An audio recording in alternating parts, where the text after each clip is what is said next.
আপোনালোকে গম পায়নে যে আমাৰ গোটেই দেশখন অকল এখন বুকে ৰান কৰে আৰু সেইখন হ'ল আমাৰ ইণ্ডিয়ান কনষ্টিটিউশ্যন, আমাৰ ভাৰতীয় সংবিধানখন। Did you know that our whole country is run by only one book, that is our Indian Constitution?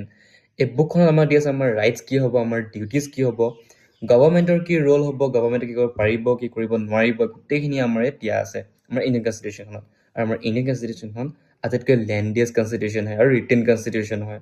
এইটো লিখিত এখন কনষ্টিটিউশ্যন হয়।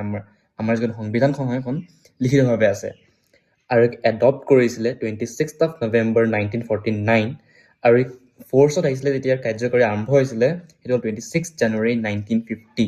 এতিয়া কনফিউজ নহ'ব, ইয়াক এডপ্ট কৰিছিলে 26 নৱেম্বৰ 1949 চনত আৰু ইয়াৰ কাৰ্যকৰী আৰম্ভ হৈছিলে 26 জানুৱাৰী 1950 চনৰ পৰা।